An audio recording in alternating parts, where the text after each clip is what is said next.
વાત કરીએ સુરેન્દ્રનગરના ચોટીલાની તો ચોટીલામાં ખનીજ માફિયાઓ દ્વારા નિર્માણ કરવામાં આવેલી 20 થી વધુ ગેરકાયદેસર ઓફિસ અને બાંધકામને પ્રાંત અધિકારીની ટીમે બુલડોઝરથી તોડી પાડ્યા છે।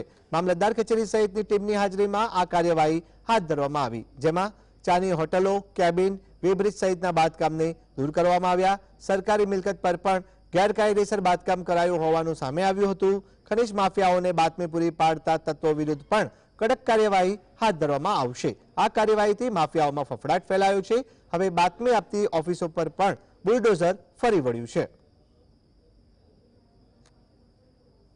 નાઓએ જે અવલિયા ચોકડી ખાતે પાકા બાંધકામો જેમ કે માલધારી હોટલ, ટી સ્ટોલ, પંચરનું કેબિન, પાણીના બોર, અવલિયા વેબ્રિજ, દુકાનો જેવા પાકા ગેરકાયદેસર બાંધકામો કરી સરકારી જમીન ઉપર ખૂબ જ મોટા પ્રમાણમાં વેપાર ધંધાની સાથે સાથે અડ્ડા ચલાવીને અધિકારીઓની રજેરજની માહિતીઓ પૂરી પાડતા હતા।